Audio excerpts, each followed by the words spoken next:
उम्मीदों पे amendment act नहीं आया, थोड़ा उसमें काफी चीजें हमारे उम्मीद के हिसाब से रह गई। पर जो लीस्ट पार्लियामेंट ने काम किया है वो ये किया है कि वक्फ बाय यूजर, अगर वहां पे डिस्प्यूट है तो वक्फ बाय यूजर नहीं माना जाएगा।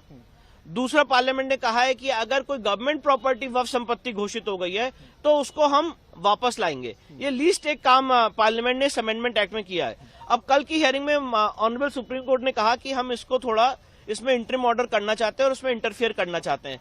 तो मेरा सबसे पहला कहना यह है कि सुप्रीम कोर्ट इस मामले की आर्टिकल 32 में डायरेक्ट सुनवाई नहीं कर सकता है, क्योंकि जब ऐसे ही मामले पहले सुप्रीम कोर्ट आए थे तो बोला गया था कि आप हाईकोर्ट जाइए। पिछले 7 साल से 120 याचिकाएं अलग अलग हाईकोर्ट में लंबित है और कोई इंटरिम ऑर्डर जब हमने वक्फ एक्ट 1995 को चुनौती दी थी तो नहीं किया गया है। तो ये एक बहुत ही रॉन्ग प्रेसिडेंट सेट करेगा। Point number 1। पॉइंट नंबर 2, मैं आपको बताना चाहता हूं कि अभी दिल्ली में एक यमुना की रिवर बेड पे एक शिव मंदिर था, उसको तोड़ा गया और ये बोला गया कि भगवान शिव को हमारे प्रोटेक्शन की जरूरत नहीं है। मामला सुप्रीम कोर्ट आया, सुप्रीम कोर्ट ने भी उस ऑर्डर को अपहोल्ड किया। तो मैं ये बात कहना चाहता हूं कि जब मंदिर बाय यूजर नहीं हो सकता है, चर्च बाय यूजर नहीं हो सकता है, गुरुद्वारा बाय यूजर नहीं हो सकता है, तो ये वक्फ बाय यूजर कैसे हो सकता है? और वक्फ बाय यूजर के कंसेप्ट को स्टे करना चाहिए और इस कंसेप्ट के आधार पे जितनी संपत्ति गलत ढंग से ली गई है उसको वापस लाने की कार्रवाई होनी चाहिए। इंटरिम ऑर्डर ये होना चाहिए, ये बात हम कोर्ट के सामने रखेंगे।